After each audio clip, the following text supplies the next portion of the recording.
Have you been scrolling through your feed on social media and finding yourself feeling less than adequate? Feeling like you don't measure up, or feeling like you need to fix yourself? Or have you been doom scrolling, what they call doom scrolling, just scrolling mindlessly and going through, and then feeling like, despite that, you are still going on, just going through going through different videos, going through different images, going through different posts, even though it's affecting your mental health, you just feel like you can't help it, and it also lowers your self-esteem. Well, if you've been feeling that way recently or even for a very long time now, that is what we want to address today. We want to help in terms of how do you stop internalizing those things that are coming at you from social media and use social media in a way that you feel empowered. So, welcome back to Quietly Confident Introvert Podcast. And this is a space where introverted women in business and leadership can build their quiet confidence, harness their strengths, and go after their audacious ambitions without feeling that they need to burn out or feeling that they have to be someone else. And with that in mind, today's topic is going to be focused on why social media feeds your internal critic and how you want to stop it. You want to be able to stop it, you want to take control, and you want to recognize that this is feeding your internal critic.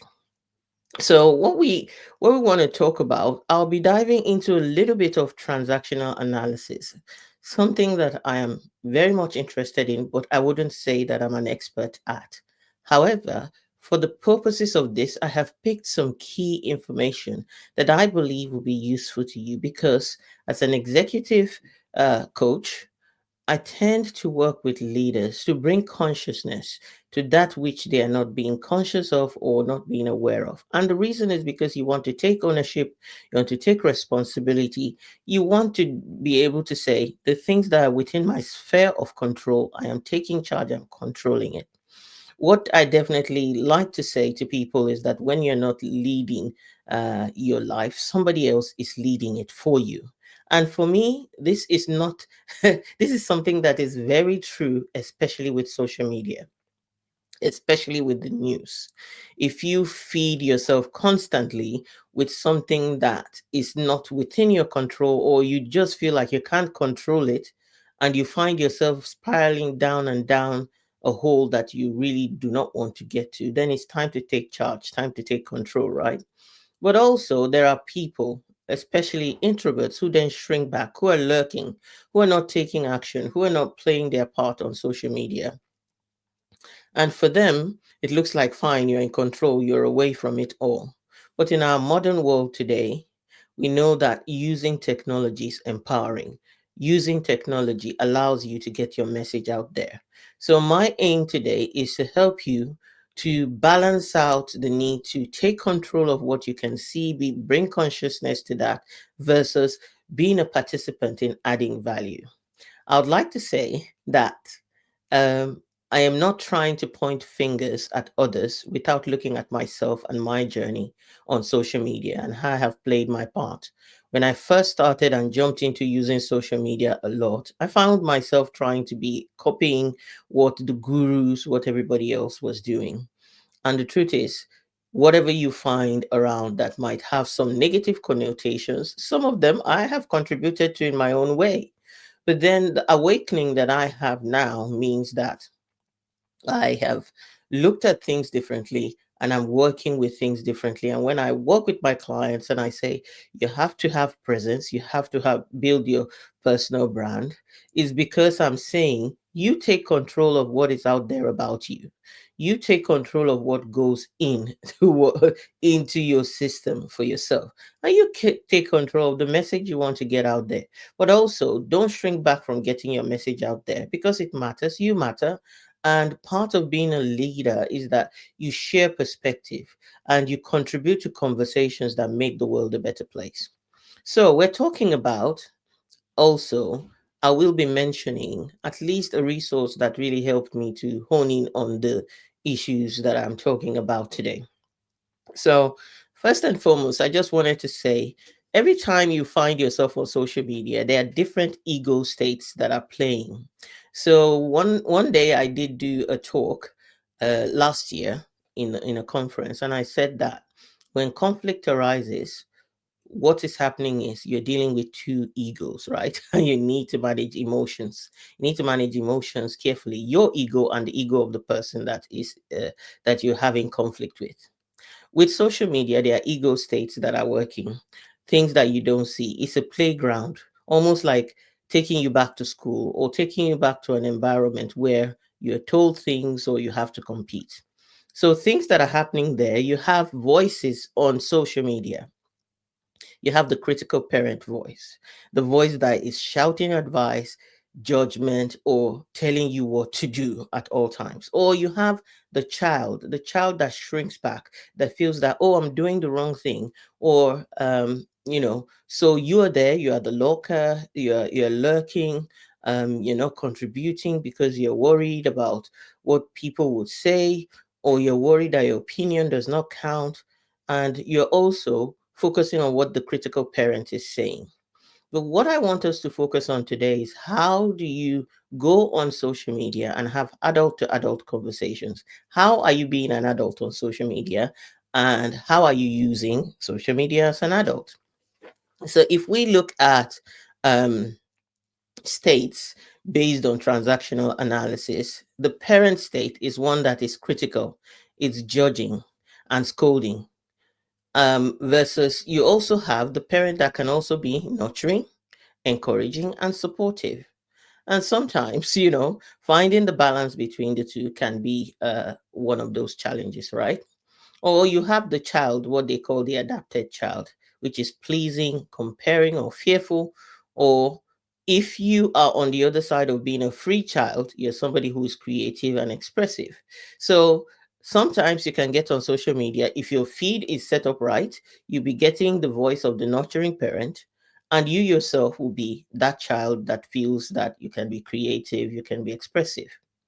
But where we're going as adults using social media, as leaders using social media, and I'm referring to leaders now, you want to be present, reflective, thoughtful, and you evaluate facts, you watch out for emotional triggers, and you monitor your use of things that you don't want to control your life.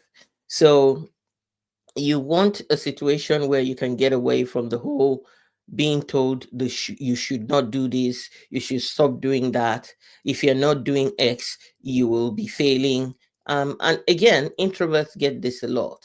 And sometimes that's the issue. When you read some post, you be like, wow, oh, that's actually quite discouraging because I'm not like that. And since I'm not like that, I'm not going to be able to succeed, right?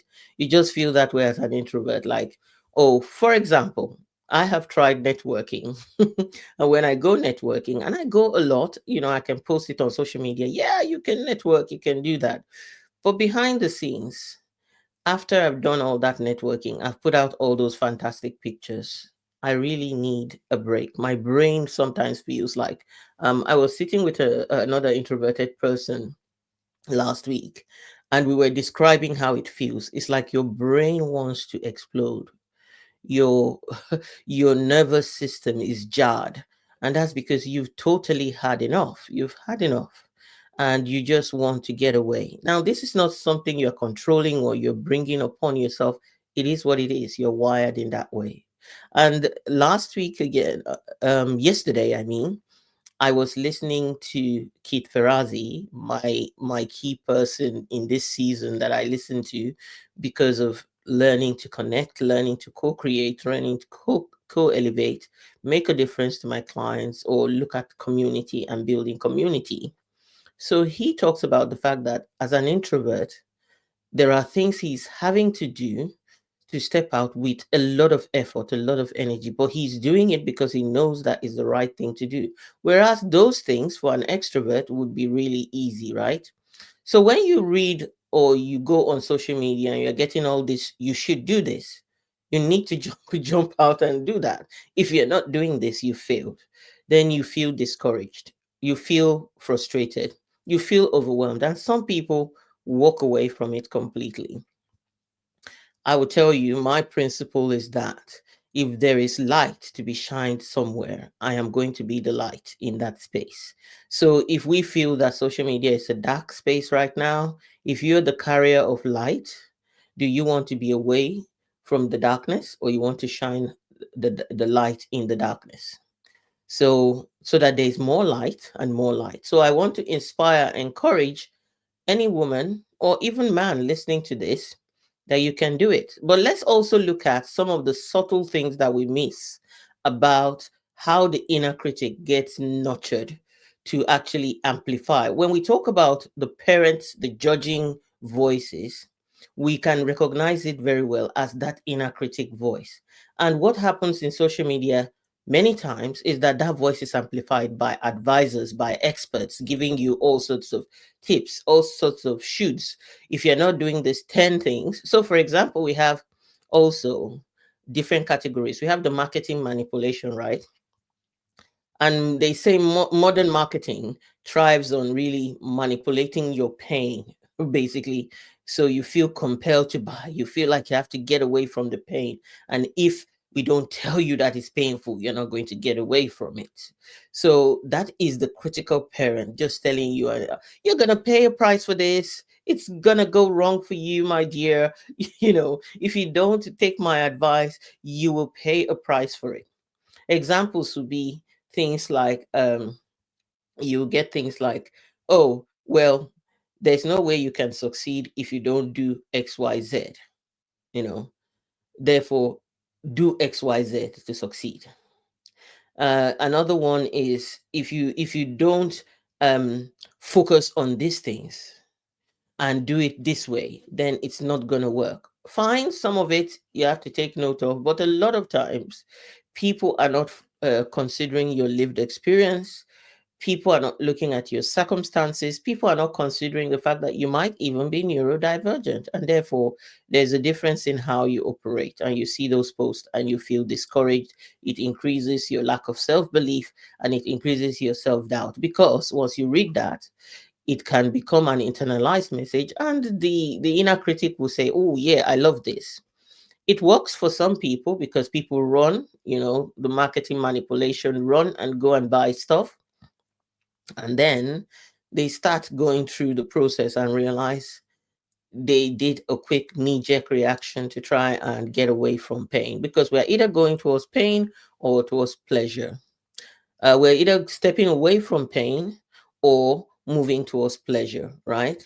And it's like many marketing messages are there to amplify your pain and promise you pleasure, but they don't tell you that in between the journey there is more pain. There is more pain coming, because what happens is when you learn about things that need to be fixed, then you have to unlearn those things that are stopping you from getting to your goal before you relearn. The process can take longer for you if you are of a different place you're coming from, and all, but marketing messages hide that. So we have the marketing manipulation that causes you to try to run away from pain. And that can come in different messages, different types of messages. And the critical parent message, for example, would be things like no excuses. If you're not waking up at 5 a.m., you don't want to succeed badly enough. Or so stop being emotional, focus and hustle. Let's go for it. There is this person, there is people on social media before, that used to shout and scream about different ways that you can hustle. If you're not making six figures yet, what have you been doing? I made it in 5 seconds, all that stuff. And these days, you find that, for example, an example of that is Gary Vee used to have a message. Now, the time I got hold of his videos and started to look at them, he was getting towards the tail end of that kind of messaging. And it was dampened a bit. And many people said, I don't like him because he's always trying to shout at you or whatever. But these days, he's more nurturing. He's become like more of the nurturing person. His marketing is different. The way he speaks is different. People change, people evolve. So can you as well. It's time to take action for yourself. So the next one is you have the shaming, the inspirational shaming, disguised as motivation. So you can have things like everyone has the same 24 hours. What's your excuse, right? Why are you not taking action? You are not broke. You just have a broke mindset. So each time you get this messaging, while someone is saying to you you are not broke, you just have a broke mindset. They're still saying you are broke either way, isn't it? Because that's the way the inner critic will interpret it. You're broken. You should feel broken. You're no good. It says stop playing small. If you're not all in, you don't want it bad enough. So things like that. Your comfort zone is killing you. And I have always said your comfort zone is there for a reason. I am not saying stay there, but I'm saying recognize that you can expand your comfort zone. When people say your comfort zone, they mean sometimes that your introversion. And the truth is, if you are an introvert at the core, why would you want to change your core? The thing that is the foundation of your identity, the thing that allows you to bring value in a different way to the world. But then, and that's your comfort zone in some instances. So what do you want to do? You want to expand your comfort zone, like Kit Ferrazzi said. He would go out of his way to do some things because whether you like it or not, some things have to be done quicker, some things have to be done bigger, and you have to find space and time to adapt. However, if you keep internalizing these voices, another one can be real leaders don't need validation, just do it. Indirectly saying nobody's praising you and that's okay, just carry on for your lifetime. But we all know that as human beings, we once in a while need validation. We once in a while need somebody to acknowledge that we exist, acknowledge that we've done a good job, say thank you, say well done, give us a hug, give us an increase, give us a raise. So, why is it that we feel you get these messages and you start feeling low and down about yourself? Um, the messages are veiled as inspiration, um and again, there are other things that you get on social media these days that really the algorithm likes, like 500 things that you need to be doing if you want to be XYZ. I said to someone 2 weeks ago, I said, as a coach, if I give my clients 500 things, they would run away. So as much as I love the algorithm and I want to share the 600 things that you can do, which at any given time there will be so many options, so many opportunities. As a coach, I would come up with what is aligned to you, what's aligned to your energy, your personality, your strengths. What energy are you willing to dedicate to this? We're not just trying to be realistic there, but we're trying to be optimistic with a sprinkle of realism, with a sprinkle of pragmatism, to be focused on what you're going to do to change, but in a way that is aligned, in a way that allows you to grow organically and be strengthened through that growth, find stability. So many times as well, people come onto social media already feeling that they are broken and it amplifies that brokenness. So, what you want is not to feel more broken as a result. How do you manage being on there? So we want to make ourselves people who are adults, people who go onto social media to have adult to adult interactions with social media, and we can sanitize our feed so that it feeds us the right things. We can train the algorithm to give us the right things, and there are so many tools that we can do that. So the book I was mentioning, a couple of, I think a year or two ago, I stumbled on this book, a summary of it, and I decided to dive into it. And it's a book called Stolen Focus by Johan Hari. I've mentioned it earlier, in the earlier years when I first started reading it. And some of his insights that he shares about this, the use of social media and how it can really feed your inner critic. If you think about it, the analogy that is also used is like if you enter a supermarket.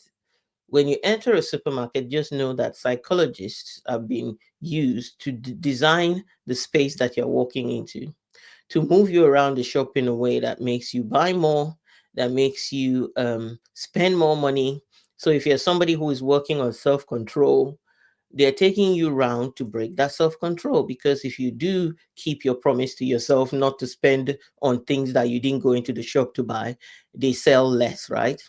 So it's also the same thing with social media. The things that are placed in front of you, what they call interrupting your attention, interrupting your scrolling, is all designed to get you to focus on things, even if you were not thinking about them. And in the process, to make you derail from your goals, from your objectives, from things that you want to do, or for some, to discourage you enough to feel that you need to solve the problem, you need to get rid of the pain. Social media is not all bad, but I just want to say awareness, self awareness, and awakening can make all the difference in the world. So, here are some of the things that Johan says. He says, the truth is, you're not the problem, your focus has been stolen. And so, asking yourself, is my focus being stolen by this social media? So, currently, as I record this, I'm taking the time to have a hiatus, and that is a personal decision based on the fact that I want to control how things are happening in my life and to really get myself back to what I define as freedom. Freedom in all its forms, freedom to be, to do, to have, in the way that feels aligned to me, my values, which is family, faith, and again, freedom. So I want to do that as well with integrity, with a spirit of excellence, and with the ability to empower people in the right way. So if you feel that your focus is stolen, to which extent I felt like I did a training course for uh, a system known as Imaginetics. And when I did it, one of my scores came up as um, competitive. And I thought, hmm, I don't see myself as that really. I see myself as somebody who is balanced, who is more collaborative. But what this is telling me is that I am being influenced in some way by external things so that my intrinsic motivation has been compromised. And I need to fix that. So right now, I have a phone that has no social media on it because also I read a post that was really one of those posts that you say, yeah, this is really a great post. And the person, a scientist, she talks about the fact that we now use our mobile phones like adult pacifiers. Yeah. So basically, you take the phone, you're feeling uncomfortable, you are looking for how to scroll to get the discomfort off. As soon as you would notice that, as soon as there's quietness, people pick up their phone. As soon as you get out of bed, you pick up your phone. It's similar to a baby needing to be pacified, right? And you pick up the pacifier and give, and they're quickly pacified. And so people use their phones like that. And I felt like that was happening to me. So by taking it off, I was beginning to notice my reaching out and then noticing, oh, there's no social media there. Great. I'll use it only when I need to use it. I'll use it only how I want to use it. So he's saying the truth is you're not the problem. Your focus has been stolen. Then he says social media doesn't want you to talk. It wants you to perform. And when you perform, you're not being authentic, you're being strategic. Now, the truth is, if you think about connecting, you come at it, yes, from an authentic point of view, being yourself, wanting people to know the real you. There is an element of it that you need to be strategic because you can't connect with everybody. So you have to find who is the right person to connect with. But the kind of strategic that he is referring to is the manipulative kind, and the one where you are performing, constantly being switched on, constantly performing to be accepted.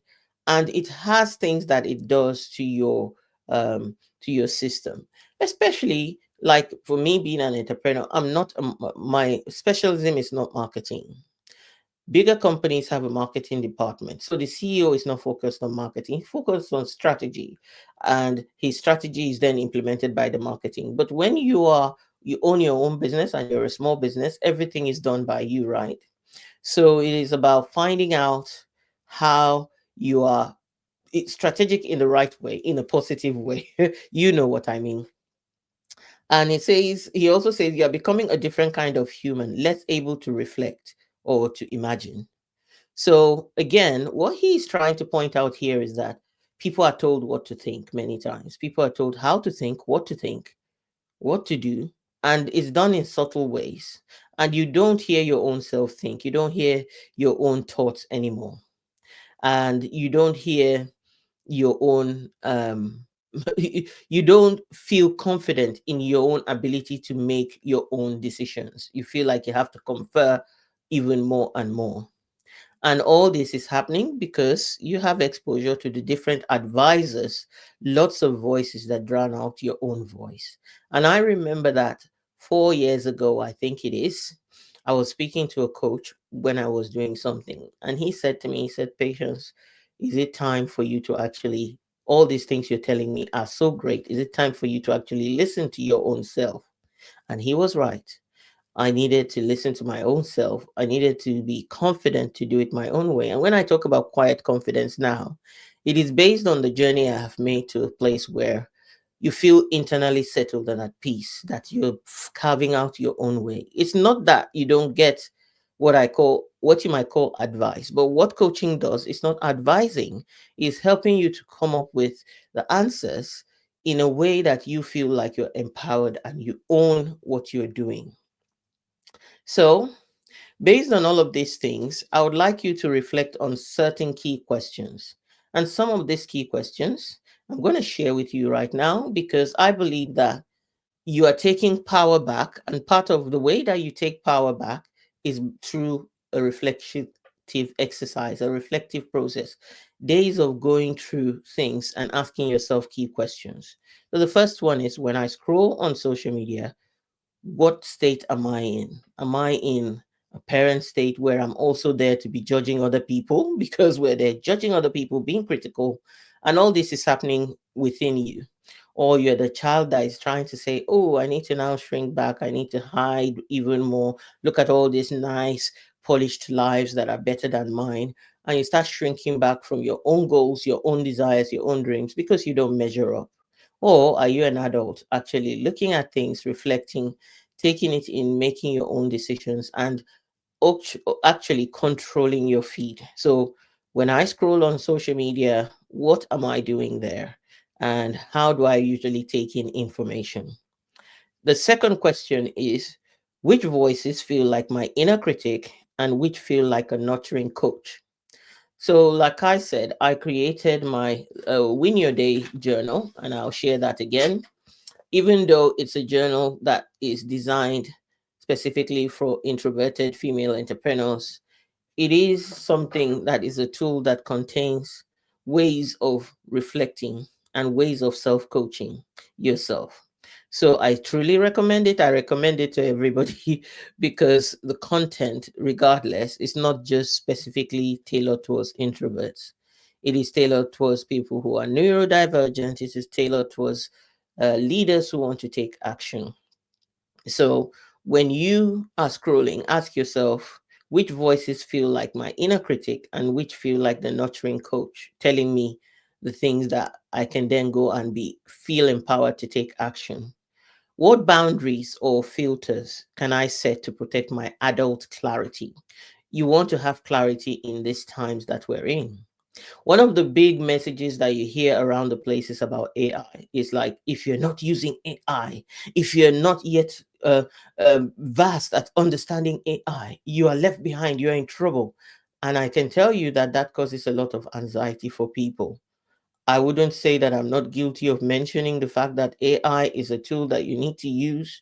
However, here's the thing, you have to understand whether that is feeding your inner critic or whether it's nurturing you towards taking action. If it's feeding your inner critic, you need to take a step back and then you need to work on it. So, what we've talked about today is some of the ways that social media is actually feeding your inner critic and how you can choose to take action on them. I believe that if you're going to be more successful, feel more empowered, you have to take action on what you feed yourself or what goes inwards. So the first step is ask yourself the question, why am I here on social media?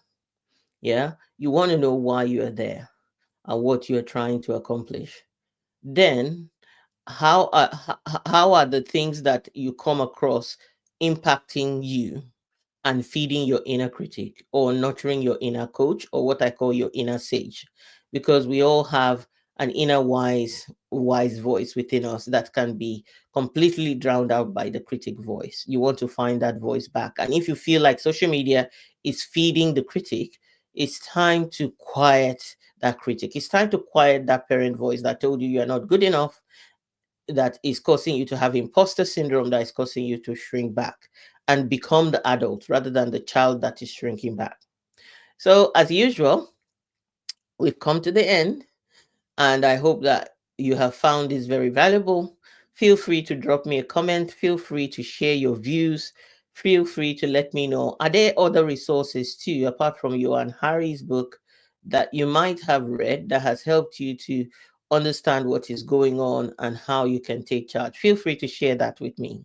But in the meantime, here is a quote that is worth thinking about. Social media was meant to connect us, but too often it becomes a classroom where the critical parent schools and the inner child shrinks.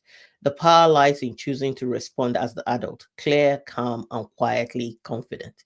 I'll say that again. Social media was meant to connect us, but too often it becomes a classroom where the critical parent or teacher, schools, and the inner child shrinks. The power lies in choosing to respond as the adult that is clear, calm, and quietly confident. I hope that you take that on board. And I hope that when you get on social media, you're having those adult interactions and conversations. So, and this will help you claim your power, express your strength, bring your own message to the world in a way that feels aligned and empowering. So, until next time, feel free to please share this with other people. If you have not subscribed and you've just stumbled upon this podcast, subscribe and share the message so that our message will get wider and reach more people. So take care. Have a wonderful, wonderful day. God bless.